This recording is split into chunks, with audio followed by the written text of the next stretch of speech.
10절부터 14절까지는 강자로부터 약자를 보호하는 내용입니다.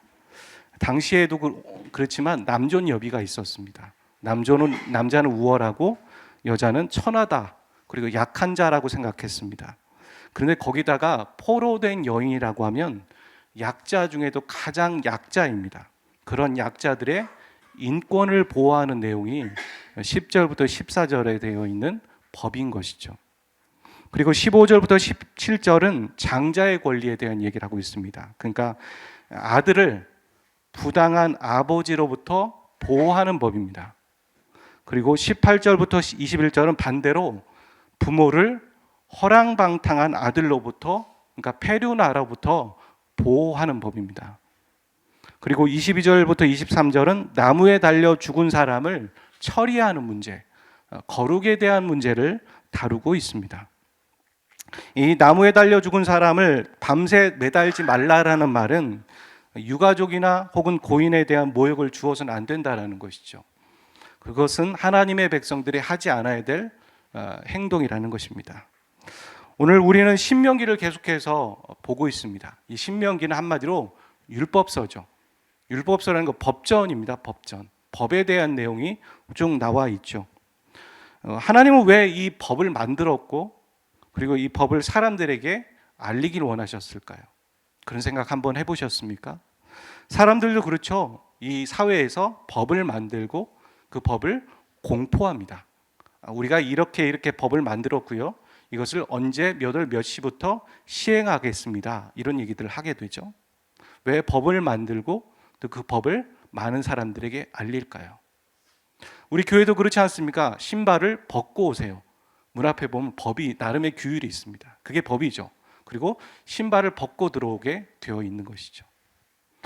법에는 세 가지의 기대를 하기 때문에, 법의 역할을 기대하고 있기 때문에 이렇게 법을 만들고 공포하고 있는 것 같습니다. 첫 번째는 경고하는 겁니다.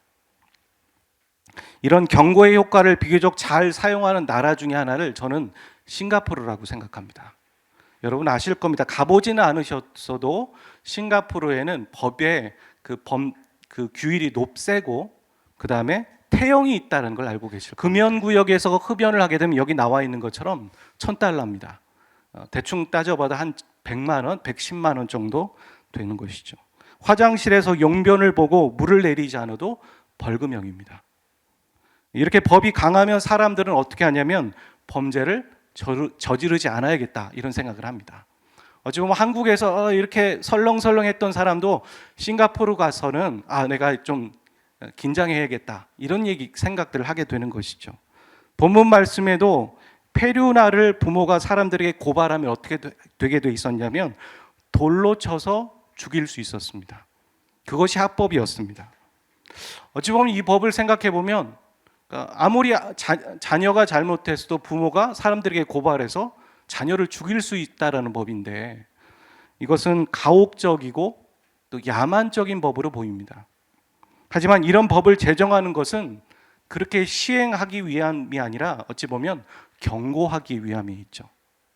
성경에도 보면 그렇게 시행했다라는 내용은 없긴 합니다. 그리고 우리는 이렇게 법이 세더라도 어떻게 하면 되겠습니까? 법을 지키면 되는 겁니다. 두 번째, 법을 제정하고 선포하는 이유는 보호하기 위해서입니다. 약한 자와 피해받는 자들을 실제로 보호하기 위해서 법은 정해지고 집행되는 겁니다. 앞부분에 얘기한 것처럼 그냥 경고하고 이렇게 가시적으로 보여주기 위한 것이 아니라 실제로 집행하는 것이죠. 우리도 우리가 가진 권위로 약자를 보호하는 데 사용할 수 있어야 됩니다. 이렇게 얘기하면 여러분이 저한테 그렇게 얘기하실지 모르겠습니다. 목사님, 제가 무슨 권위가 있어요? 무슨 파워가 있겠어요? 저는 약한 사람인데요. 하지만 우리는 항상 약자에 있지 않습니다. 우리는 어떤 때는 강자에 있을 때도 있고, 또 지금은 약자인지 모르지만 권위에 서 있을 때도 있고, 그 권위를 써야 할 때도 있습니다. 저도 어떤 사람 앞에서는 약자가 될 수 있지만 또 가정에서는 권위를 가진 자로 그 권위를 잘 사용해야 하는 것이죠. 이런 것처럼 오늘의 약자가 내일의 강자가 될 수도 있고, 또 오늘의 강자가 내일의 약자가 될 수도 있는 것입니다. 우리는 하나님의 말씀에 따라서 약자를 보호할 수 있어야 합니다. 그리고 우리가 약자가 되어봤기 때문에도 약자를 보호할 수 있어야 됩니다. 교회의 법도 그렇죠. 교회의 내규라는 것, 또 교회의 어떤 원칙이라는 것은 바로 이 약자를 보호하고 영혼을 구원하는 일을 위해서 우리는 사용되어져야 되고 정확하게 집행되어야 하는 것이죠. 오늘도 우리 주위에 참 약자들이 많습니다. 사회적인 약자도 있지만 우리가 생각해 봤을 때 나보다 부족한 사람이구나, 내가 보호해야겠구나, 그것은 또 비단 나이와 상관없을 때도 있습니다. 우리가 저 사람보다 나이가 어린데도 저 사람을 보호해야 될 때도 있습니다. 어찌 보면 우리 안에 예수님을 믿겠다고 온 새 가족이 있다면 그 사람은 약자입니다. 그 사람을 보호하는 것이 또 우리 강자되고 먼저 된 자의 또 의무가 되는 것이죠. 세 번째는 이 법을 제정하고 선포하는 이유는 인식하게 하기 위해서입니다. 사람들에게. 하나님은 자신이 어떤 것을 싫어하고 어떤 것을 좋아하는지 이스라엘 백성들이 알기 원하셨습니다. 그리고 그렇게 살아가기를 원하셨다는 것이죠. 그러니까 우리가 이 신명기에 있는 율법이든 다른 율법서에 있는 율법이든 그 율법을 보고 단순하게 우리가 해야겠다, 하지 말아야겠다 이렇게 생각하시면 안 됩니다. 하나님은 이런 것을 원하시는구나, 하나님은 이런 것은 싫어하시는구나, 그렇게 하나님을 배울 수 있다는 겁니다. 하나님이 어떤 분인지에 대해서 성경 곳곳에는 하나님이 어떤 분인지 우리에게 알려주고 있는 것이죠. 하나님은 이 신명기에 보면 힘이 없고 억울하고 약한 자를 보호하십니다. 도피성 제도도 그런 것이죠. 그리고 공정한 것을 원하십니다. 불의한 것을 싫어하십니다. 그리고 또한 하나님은 죄를 싫어하시죠. 그래서 죄라는 것은 어떻습니까? 처음엔 작은 것 같은데 그것을 허용하면 계속 커집니다. 우리 속담에 그런 얘기 있죠. 바늘 도둑이 어떻게 됩니까? 소도둑 된다라는 얘기가 있죠. 처음엔 작은 걸로 시작했는데 자기도 모르게 그것을 허용하면 큰 것이 되어버리는 것처럼 하나님이 이것을 알고 계십니다. 죄의 특성과 그 죄에 사람들이 어떻게 지배받게 되는지를 알고 계십니다. 그래서 이 신명기 율법에 보면 어떻게 합니까? 이스라엘의 공동체 안에 아주 작은 죄라도 허용되는 것을 용납하지 않으십니다. 그 자리에서 처리하고, 그렇게 함으로 좀 어떤 땐 과해 보이지만 그렇게 함으로, 허용하지 않으므로 다른 여러 사람들이 오염되거나 그 죄에 함께 빠지는 것을 원하지 않으신다는 겁니다. 이것이 바로 하나님의 뜻이요 하나님의 원칙입니다. 우린 이것을 지식으로만 듣는 것이 아니라 하나님의 심정이, 하나님의 마음이 그렇구나 라는 걸 아셔야 합니다. 우리 안에도 이 정도쯤이 하는 죄의 시작과 습관들이 있을 수 있죠. 처음엔 작은 겁니다. 별거 아닌데 이 정도에 내가 허용해야지. 하지만 여러분도 경험하셨을 겁니다. 작은 걸로 시작했는데 나중에 조금씩 커진다라는 것을, 그걸 아셨을 것입니다. 그래서 우리는 잘못이 있으면 바로바로 회개하는 습관을 가져야 합니다. 쌓아두고 모아두고 나중에 회개해야지, 이따 식사하고 회개해야지, 이따가 저녁 때 회개해야지, 그런 습관은 하나님 앞에서 봤을 때 바른 습관이 아닙니다. 우리는 잘못이 발견되었을 때 그 자리에서 멈춰서 기도하고, 걸어가면서도 기도하고, 생각하면서도 하나님 제가 잘못했습니다, 이렇게 말할 수 있는 저와 여러분 되시기를 주의 이름으로 축복합니다. 제가 이 본문을 보면서 생각했던, 연상했던 신약의 하나의 비유가 생각이 났습니다. 그리고 또 실제로 있었던 성경의 사건이 하나가 생각이 났습니다. 여러분, 이 본문을 좀 읽어보시면 저와 같이 비슷한 걸 생각하신 분이 계십니까? 혹시 있으세요? 하나의 비유, 신약에 있는 또 하나의 실제적인 사건이 저는 생각이 났습니다. 저는 이 신명기의 말씀을 우연히 이렇게 배열되었다라고 생각하지 않습니다. 뭔가 의도되지 않았을까? 이런 생각까지 하게 됩니다. 그 비유는 무엇이냐면 누가복음 15장에 나오는 첫째 아들과 둘째 아들인 탕자의 비유입니다. 누가복음 15장에 보면 이런 얘기가 나오죠. 둘째 아들이 이렇게 합니다. 아버지가 살아있는데 유산 달라는 겁니다. 이 말이 무엇일까요? 우리가 봤을 때 그냥 이렇게 완곡한 표현으로, 부드러운 표현으로 유산 달라고 한 것이지만 이 말입니다. 난 아버지가 죽든 상관없어요. 죽든 말든 상관없어요. 난 오로지 내 유산에만 관심이 있어요. 돈 내놓으세요. 이렇게 말하는 것이죠. 유산은 사람이 살아있을 때 주는 게 아닙니다. 그 사람이 죽었을 때 받는 게 유산입니다. 근데 살아있는 부모에게 유산 달라고 해보십시오. 오늘날도 그렇게 어떤 아이가, 어떤 자녀가 부모에게 그렇게 말한다면 혼날 겁니다. 근데 이 당시엔 더 그랬습니다. 그러니까 성경이 말하고 있는 건 이 사람이 어떤 사람이냐면 페류나라는 겁니다. 탕자는 페류나입니다. 오늘 본문에 우리가 읽었던 18절부터 21절에 나오는 거죠. 그런 페류나가 여기 있습니다. 그리고 이 법으로 따지면 이 페류나는 부모가, 아버지가 많은 사람들에게 고발할 수 있었고 또 그 사람은 돌로 쳐서 죽일 수 있는 그런 잘못을 지금 저지르고 있는 것이죠. 그 아들은 유산을 받아서 빨리 현금화해서 아버지의 집을 떠납니다. 오늘날 아버지의 집을 떠나는 거랑 수준이 다릅니다. 그 당시에는 같은 성씨끼리, 가족끼리 연대해서 살았던 시대였습니다. 저도 성이 유씨지만 저기 신탄진 부근에 가보면, 충북의 노산에 가보면 유씨들이 모여 삽니다. 그런 것처럼 옛날엔 그랬습니다. 그러니까 지금 이 아들이, 둘째 아들이 아버지 집을 떠났다는 건 단지 그냥 집에서 출가했다라는 얘기가 아니라 나는 성을 바꾸겠다. 난 호적을 파서 당신과 상관없는 삶을 살아가겠다. 이 집안 지긋지긋하다. 마치 이런 표현을 가지고 집을 떠나고 있는 겁니다. 그리고 그는 많은 돈을 가지고 빠른 시간 내에 허비를 한 것 같습니다. 성경에 보면 허랑방탕했다 이런 말을 하죠. 이 허랑방탕이라는 말은 기준이 없었다라는 말이죠. 허랑방탕하게 살다가, 그리고 탕자는 그제서야 무엇이 생각났냐면 아버지의 집이 생각났습니다. 내가 아버지 집에 있었다면, 아버지 집에는 이런 것이, 먹을 것이 많았는데, 이런 생각을 하면서 돌아가야겠다는 마음을 먹고 아버지를 만나면 어떻게 할까 멘트를 준비합니다. 그 멘트가 누가복음 15장 19절에 있습니다. 한번 읽어주시죠. 시작.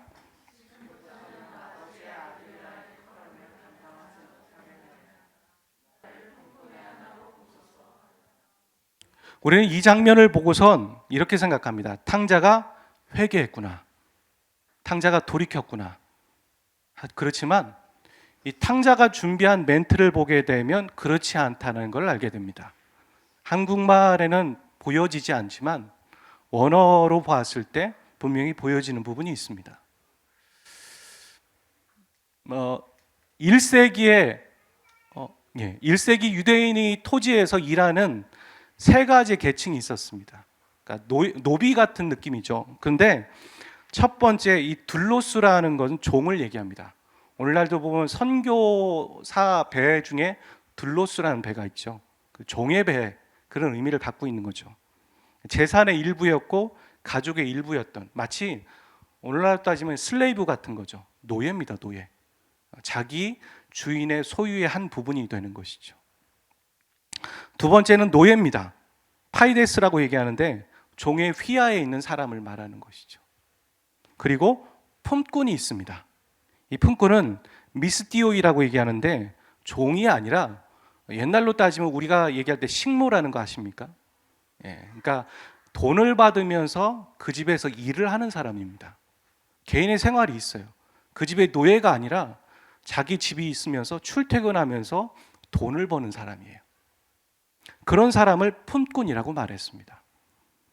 그러니까 지금 탕자가 말하는 수준의 말은 이런 말입니다. 그러니까 내가 아버지의 집에 가서 일하겠습니다. 아버지, 돈이 아쉽죠? 내가 가져간 거 다 갚을게요. 갚으면 되는 거 아니에요? 뭐가 아쉽다고? 갚으면 되니까 적당히 한번 비비면서 살겠습니다. 뭐 이런 느낌의 탕자는 지금 고백을 하고 있는 겁니다. 탕자는 이런 식으로 해서 마을 사람들의 눈총도 안 받을 수 있었고, 또 형과 부딪히지도 않을 수 있었고, 잃어버린 돈도 변상하려고 하는 계획을 갖고 있었습니다.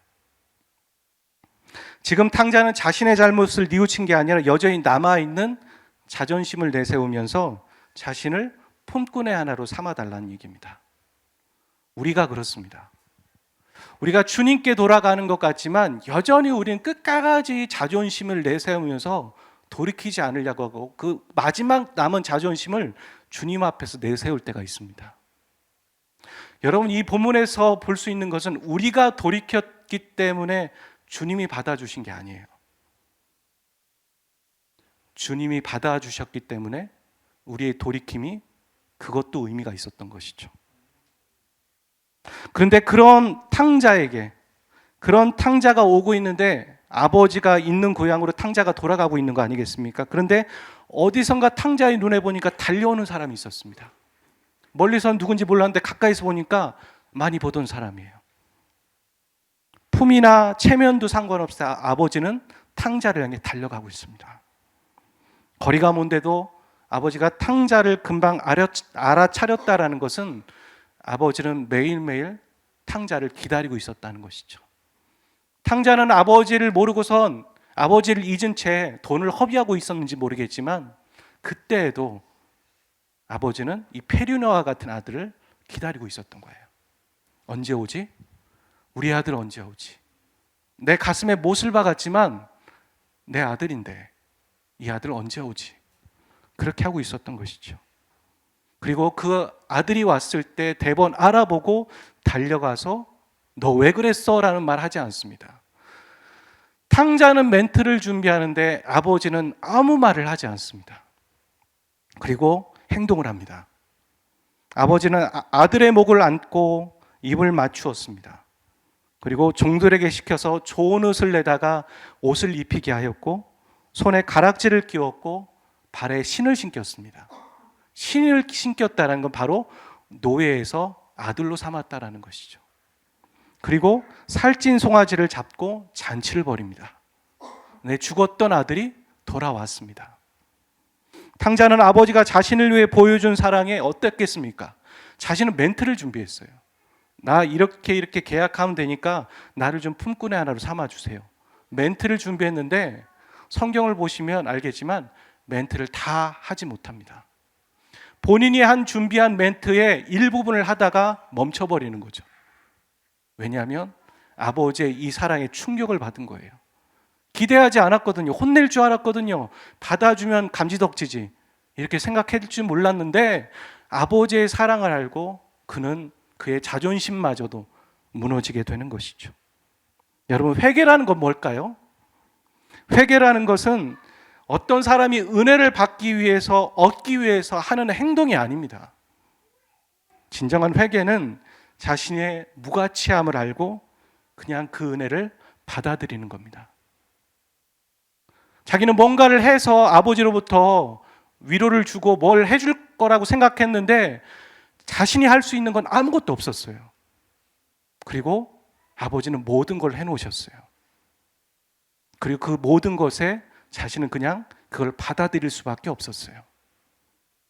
이것이 바로 탕자의 비유입니다. 그리고 이 비유에서는 첫째 아들이 나오죠. 그 첫째 아들은 탕자가 유산을 받았을 때 그도 유산을 받았습니다. 오늘 본문 17절에 보면 17절의 법으로 보았을 때 그는 탕자보다 2배를 받았습니다. 그는 장자였거든요. 그렇기 때문에 2배를 받은 거예요. 2배를 받고 탕자가 돌아온 후에 자신의 본색을 드러냅니다. 여러분, 잔치에 들어가지도 않아요. 같이 배석하지 않는 거죠. 그리고 불쾌해야 합니다. 그리고 누가복음 15장 30절에 보면 이런 얘기가 나오죠. 이 아들이라고 얘기합니다. 이 아들. 그러니까 자기 동생이 아니라는 거예요. 당신의 아들 이렇게 표현하는 겁니다. 아주 버릇이 없죠. 그리고 하나의 표현이 더 나오는데 15장 29절에 보면 한국어 성경에는 나오지 않습니다. 하지만 원어 성경에 나오는 단어가 있는데 이두라는 단어입니다. 이 이두라는 단어는 길 가다가 처음 마주치는 사람에게 하는 말이에요. 어이 아저씨, 저기요, 이 말이에요. 그러니까 지금 거의 반말하는 수준에서 거의 욕은 안 했지만 아버지한테 어이, 이 말하고 있는 거예요. 그러니까 그는 아버지 집에서 첫째 아들로서 열심히 성실하게 아버지가 해야 할 일을, 아버지가 시키는 일을 한 것 같지만 아니었어요. 그의 발톱을 숨기고 있었어요. 숨기고 있다가 본색이 드러나는 것이죠. 그 잔치가 벌어지는 많은 사람들, 잔치를 벌였다는 건 많은 사람, 동네 사람들 다 모은 거거든요.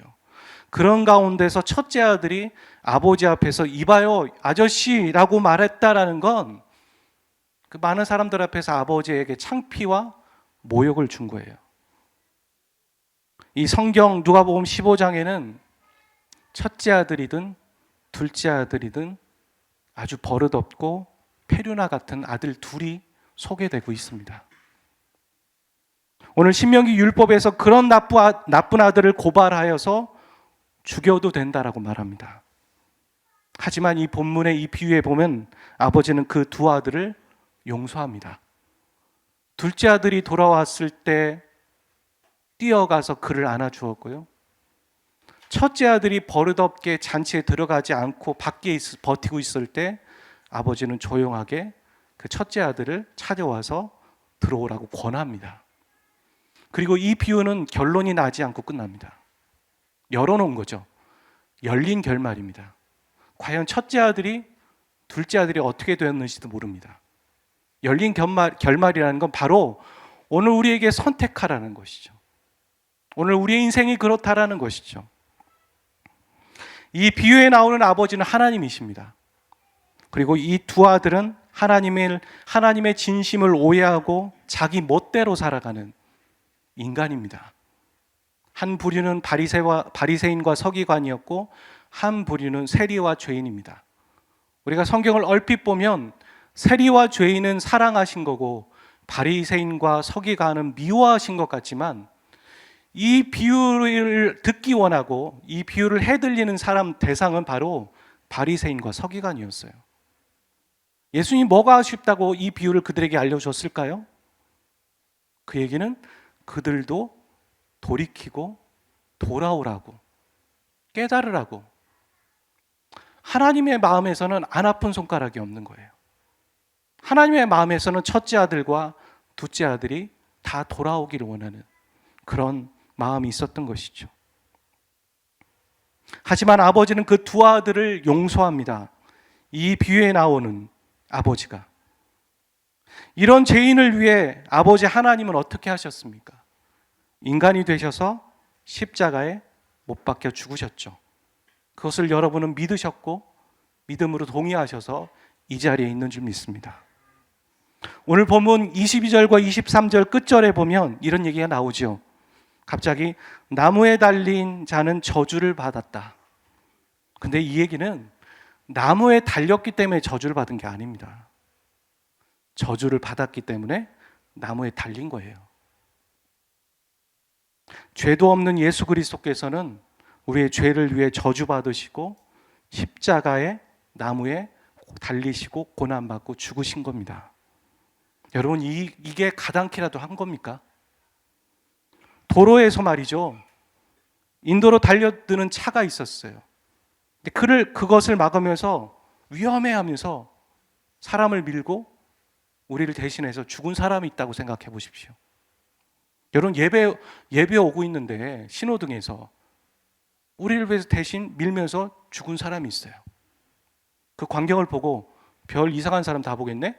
그리고 예배 오신 분이 어디 있겠습니까? 아마 전화하실 거예요. 여기서 이런 사고가 났습니다. 제가 오늘 예배 가지 어렵습니다.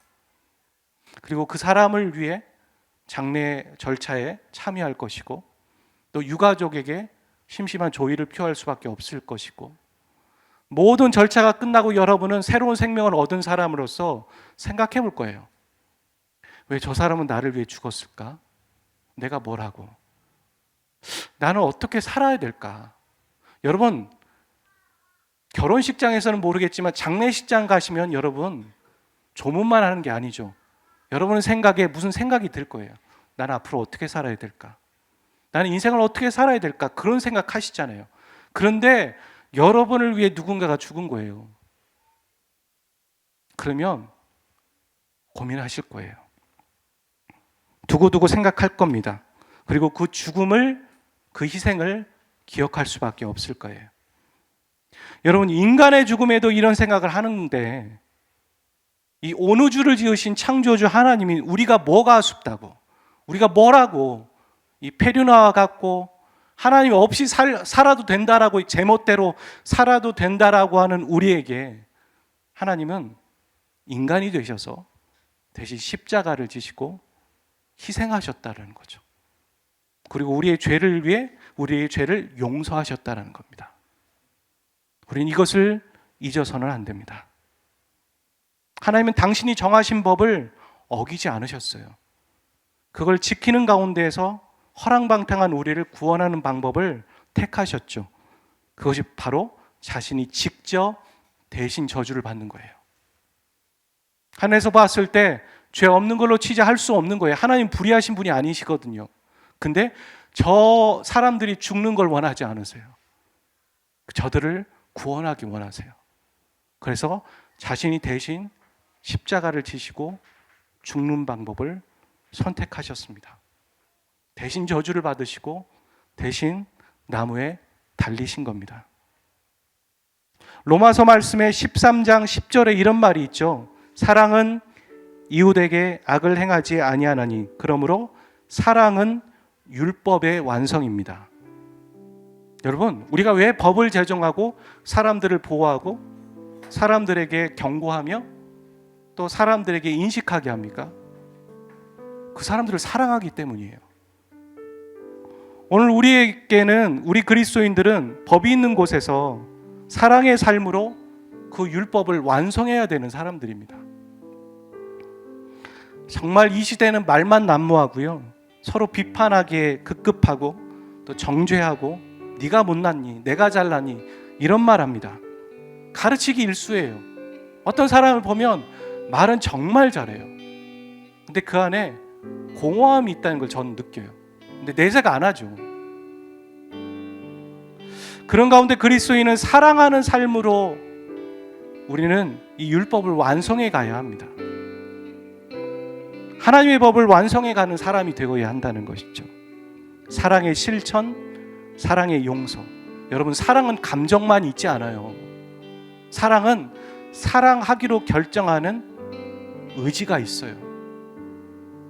하나님이 우리를 사랑하고자 하는 감정만 갖고 계시다면 오실 수 없었을 거예요. 원수인데요. 근데 하나님은 그 사랑하기로 결정하는 결단을 가지고 십자가를 지신 거죠. 그러기 위해 우리가 알아야 될 사실은 우리는 이미 이 위대한 사랑을 받은 자라는 겁니다. 아멘이십니까? 이 위대한 사랑을 받았습니다.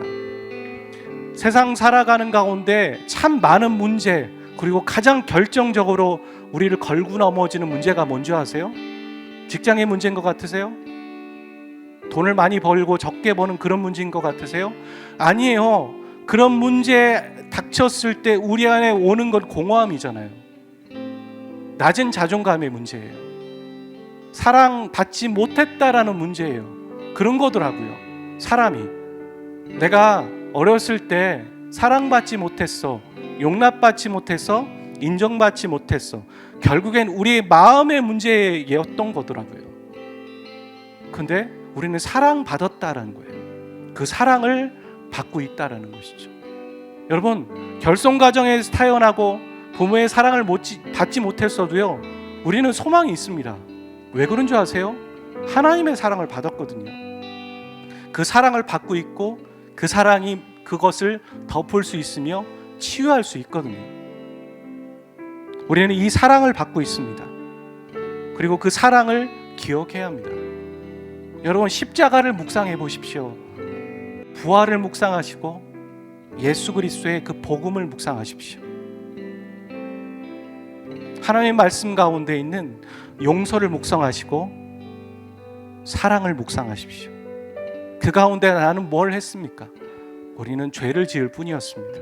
내가 뭐건데 하나님은 자신을 주어서 우리를 사랑하고 계신 겁니다. 어떤 것이 옳고 그르다 가르치기 전에 한 번 더 사랑하십시오. 우리가 돌아봐야 될 건 내 안에 사랑이 있는지입니다. 저도 참 사랑이 없더라고요. 매일매일 나름 가슴을 치면서 기도합니다. 하나님, 저 정말 사랑이 없습니다. 사랑의 흉내는 내는 것 같고 어디서 본건이 있어서 해보려고 하는데 정말 주님, 제 안에 사랑이 없습니다. 주님이 저를 사랑하시는 그 사랑을 제가 깨닫게 해주시고 제가 정말 참 따뜻하고 사랑을 흘려보낼 수 있는 자 되게 해주십시오. 저는 그렇게 기도합니다. 오늘 이 고백과 또 이 신명기에 나와 있는 하나님의 사랑의 흔적과 사랑이 또 여러분 가슴 가운데 깊이 울림이 있기를 원하고, 또 여러분이 하나님의 큰 사랑을 받고 있는 존재라는 걸 믿으시기를 주의 이름으로 축복합니다. 그리고 여러분의 가정에서, 여러분의 일터에서, 여러분의 사역의 현장에서 그 사랑의 화신이요, 사랑의 실천을 할 수 있어서 하나님의 법을 완성할 수 있는 저와 여러분 되시기를 주의 이름으로 축복합니다. 우리 조명을 어둡게 해주시고 함께 찬양하고 기도하도록 하죠.